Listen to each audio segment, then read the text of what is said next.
पूर्णिया में नेता प्रतिपक्ष तेजस्वी यादव ने संवाददाता सम्मेलन कर राज्य सरकार पर हमला बोला। उन्होंने कहा कि कोसी और सीमांचल में मक्का सड़कों पर सूखने से हादसे हो रहे और अगर उनकी सरकार बनती है तो हर पंचायत में मक्का सुखाने की व्यवस्था की जाएगी। और तेजस्वी ने बिहार में बढ़ते अपराध को लेकर भी सरकार को घेरा और आरोप लगाया कि मंत्री व विधायक अपराधियों को बचा रहे हैं। और भारत पाकिस्तान के हालात पर उन्होंने कहा कि सेना पर देश को गर्व है और अगर जरूरत पड़ी तो सेना इस बार भी पाकिस्तान को जवाब देना जानती है। उन्होंने कहा कि उनकी पार्टी इस मुद्दे पर सरकार के साथ है।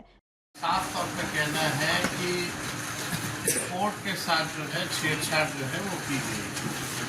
उसमें प्रशासन के लोग जो है वो भी जो है कहना है कि दबंग लोग जो हैं उनके दबाव में आकर के काम कर रहे हैं। सवाल है चाहे मर्डर हो या रेप, ये बात तो सत्य है कि अब वो 14 साल की बच्ची इस दुनिया में नहीं है। अगर 14 साल की बच्ची इस दुनिया में नहीं है तो क्या इनके माता पिता इनके परिजनों को न्याय मिलेगा कि नहीं मिलेगा, ये सबसे बड़ा सवाल है। क्या अपराधी इसी प्रकार से खुलेआम घूमते रहेंगे? प्रश्न ये भी खड़ा होता है कि पुलिस का फेलियर है कि नहीं। पुलिस का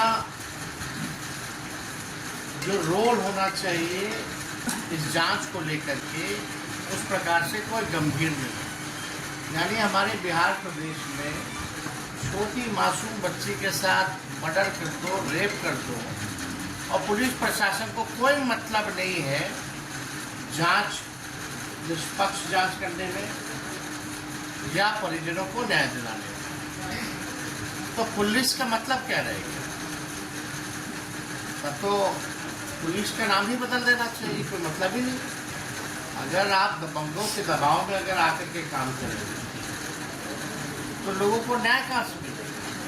ये जगह जगह थाना कहला खुला हुआ, पुलिस हेडक्वार्टर्स क्यों होता है, आईपीएस क्यों? इसलिए नहीं व्यवस्था कराई गई है कि अपराधियों को पकड़े और निर्दोष लोगों को, जो पीड़ित परिवार है, पीड़ित लोग हैं, उनको न्याय दिला पाए। लेकिन पुलिस अगर ये काम नहीं करती तो इसका जिम्मेवार कौन? जवाबदेही कौन ले? जब एमएलए और मंत्री ही अपराधियों का संरक्षण करने लगे तब बचा क्या फिर इस लोकतंत्र में?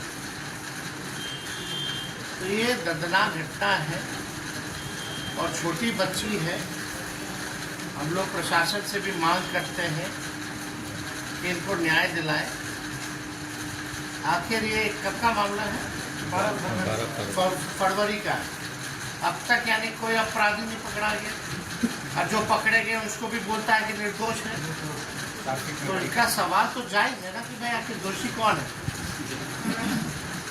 तो इसलिए हमको लगा कल हम इनसे मुलाकात करने गए तो कम से कम यहाँ के जो पत्रकार भाई हैं निष्पक्षता से इस परिवार को न्याय दिलाने की लड़ाई भी लड़ेंगे और सच को लिखने का काम भी करेंगे। शासन बताओ, आप ही बताएं। मजदूर आदमी है, टका कमाने वाला है, क्या कर ले? केस को उठा लीजिए। आगे भी मेरा खेत है, पाछे भी मेरा खेत है, किस तरह से निकले, कहाँ पर जाएगी? कौन लोग हैं धमकी देने वाले? पुलिस प्रशासन बोलते हैं शंकर सिंह है, लेसी सिंह है, सब निर्दोष। कौन आके कहता है कि धमकी केस होगा? वही सब जाति जो है। आपके पास आगे इसके मतलब कौन बोल रहा है? घर पे आके बोलता है, पुलिस का लोग आके बोल रहा है। धमकी देता है जो केस को उठा लीजिए। कौन? पुलिस प्रशासन बोलते हैं, वही धमकी वो परिजन जो पकड़ाए थे अपराधी सब, वो सब बोलते हैं जो केस को उठा लीजिए, तुम्हारा थाने के पैसा। जो लोग पकड़े गए थे, जो 2 लड़के, उन्हीं के परिवार के लोगों का इनका कहना है कि आगे पीछे उनकी जमीन है और पुलिस प्रशासन और उनके माध्यम से जो है इनको खुलेआम धमकी भी मिली। केस नहीं उठाओगी तो तुम्हारा भी यही हाल कर देंगे, आगे भी निकलेगी, पाछे भी निकलेगी, यही हाल होगा जो तुम्हारा बेटी का हुआ। देखिए अगर इनके साथ इनके परिवार के साथ अब कोई अन्याय अगर होता है तो साफ तौर पे एसपी यहाँ के जिम्मेवार होंगे, मंत्री महोदया जिम्मेदार होगी और विधायक महोदय जो है वो जिम्मेदार, साफ तौर पे। और हम तो गुहार करेंगे प्रशासन से कि इनको सुरक्षा भी जो है प्रदान की जाए और इनको प्रशासन न्याय दिलाने का काम करे। और इसको लेकर के हम जो है अपनी बात को डीजीपी महोदय से भी हम बात करेंगे। इस घटना का जिक्र जो है जो हेड ऑफ द पुलिस जो डीजीपी होते हैं दूसरी घटना है, उनसे भी जो है हम लोग जो है उसी इलाके में दूसरी घटना है। और इस इलाके में ये दूसरी घटना एकाध नहीं कई घटनाएं जो है पहले भी हो रखी हैं। उसके फादर यहाँ हैं। उनके फादर भी है यहाँ और सब लगभग जो है बातें आ गई हैं। इनका एप्लीकेशन भी हम लोगों ने ले लिया है और लेकर के हम लोग सबको केसेस को लेकर के डीजीपी को हम सूचित करेंगे और यहाँ के एसपी साहब से भी हम जो है बात करेंगे ताकि इन परिवार को जो है न्याय मिले।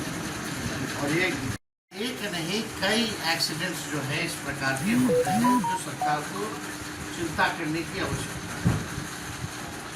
दूसरा हमारे सामने आप देख रहे हैं बैठे हुए हैं, हस्बैंड हैं, वाइफ हैं, उनकी पुत्री के साथ जो है इनका जैसा कहना है, कल रात में हम मुलाकात भी की।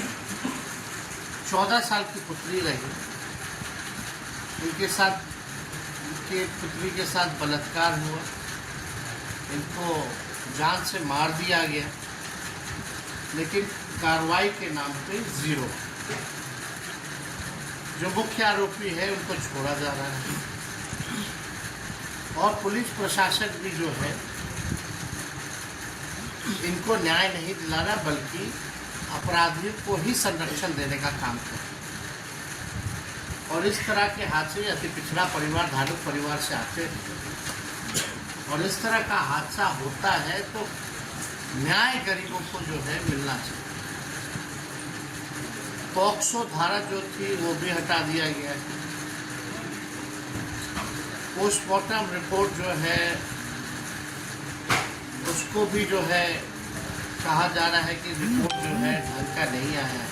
कई दिनों से उनकी मांग की अपनी बात को भी रखना चाहेंगे तो हम चाहेंगे कि इसके बाद जो है अपनी बात को रखें। पहले आप क्या क्या हुआ है, आपको क्या लगता है, आप अपना सवाल। अभी भारत पाक युद्ध चरम पे है, क्या कहेंगे जो हालात है हमारे देश के? सर देखिए, हम लोग निश्चिंत हैं क्योंकि भारतीय सेना पर हमको पूरा सामने भारत की सेना ने पहली बार नहीं कई बार पाकिस्तान को उल्टे पिलाने का काम किया, सरेंडर कराने का काम किया। 2 फाड़ पाकिस्तान के किए, भारतीय सेना ने ही किए। इतिहास का गवाह है। पाकिस्तान के गिदर भक्ति से कोई डरने वाला नहीं। भारतीय सेना पर हम लोगों का विश्वास है, जो कदम उठा रही है हम लोग उसके साथ हैं। ऑल पार्टी मीट में भी भारत सरकार द्वारा जो बुलाया गया था, हमारे दल ने भी ये कहा है कि जो आतंकवाद को जड़ से उखाड़ फेंकने में जो कदम सरकार और सेना उठाएगी हम लोग सब लोग साथ हैं। और जब ऐसा माहौल आता है तो पूरा देश एक हो, चाहे पक्ष हो चाहे विपक्ष हो, चाहे एक नागरिक क्यों ना हो, चाहे किसी भी धर्म का हो, किसी भी जात का हो, सब पूरा देश आज अपनी सेना पर, भारतीय सेना पर गर्व करता है। तो हम लोग को पूरा विश्वास सेना पर है और जो कार्रवाई कर रही है अच्छा कर रही है और जल्दी ही नतीजा भी निकलेगा, ये विश्वास। इस तरह की बातें होती हैं, साइबर अटैक्स होते हैं, तरह तरह का प्रोपेगेंडा होता है, हर तरीके से आजकल का ज़माना अलग है, इंटेलिजेंस का है, टेक्नोलॉजी का है, तो इस तरह के अटैक जो है होते रहेंगे, जिससे लोगों को भी सतर्क रहने की जरूरत है। ये सांसद पप्पू यादव कहते हैं कि यहाँ जो चुनाव होगा उसमें कांग्रेस बड़े भाई की भूमिका में। देखिए, इस विषय पे हमको एक टिप्पणी टिप्पणी नहीं करना चाहिए। आज केवल जिस मकसद से आए आप लोगों के सामने हम लोगों ने रखा है उद्देश्य क्या है, और इस माहौल में जहाँ बॉर्डर पे टेंशन चल रहा है तो इसकी हमको भी चिंता नहीं, क्योंकि देश की चिंता है, अपने लोगों की चिंता है। पूर्णिया से श्याम नंदन की रिपोर्ट।